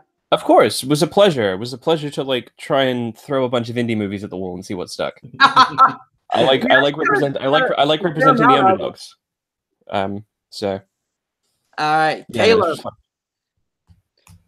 Yeah, you can find me on Twitter and Instagram at Caleb Coho. That is Caleb with a K and then KOHO. You can find me on YouTube with Multiplex Entertainment. I host Fandom Fight on Fridays. We're basically wrapping up the season right now, but Multiplex is presenting our year-end event, The Last Stand, where we will have the Manager Bowl, where Cody Newberry, Michael Campbell, Nico Suave Rigoli, and Brooklyn Vale and a mystery fifth player will be playing to get someone in their faction a #1 contenders match in any division they want. A multiplex gauntlet. We have 10 players going head to head to win a title shot. The multiplex championship, where all of our crown champions, Robert Parker, Paul Oyama, Lucas Schilbach, Jim Green, and Zadius Smith, will be going toe to toe for the specialty multiplex championship. Who is the best of the best? It's all going down on December 31st, so The Last Stand will be right there. And aside from that, I host a show called The Go Oscars that'll be debuting in 2019 with myself and Jake Marangoni. We talk about all things Oscars and prestige movies and top 10 best picture winners, top 10 best directors, what we think will win, what we think should win. Our own Oscars will be coming out at the start of 2019. So check that out, and you can basically find me anywhere on Multiplex Entertainment. So. All right. And Luca, I'm sorry if I cut you off. Was there anything else you wanted to add on? That's all good. It's completely fine. I don't think I have anything else to say. I had fun doing this. It was nice to hear opinions about movies. Like, I've only recently started catching up with the stuff that I missed because I had a pretty big health scare in this year. So it was nice to come back from a healthcare and still have seen more films than you all, I guess. Fair enough. Pretty good. Ouch. But yeah, no, this was fun. More than we have. All right. And if you guys enjoyed this, hit that like button, subscribe to Film Nerd TV below. Check out the semifinals of Combat Zone Wrestling Trivia, which is right here on this channel. The finals will be held on January 27th. Nico Suave Rigoli taking on the winner of our second semifinal match. So check that out because that will be a big one. And yeah, thank you guys for watching, and I will see you guys soon. Peace.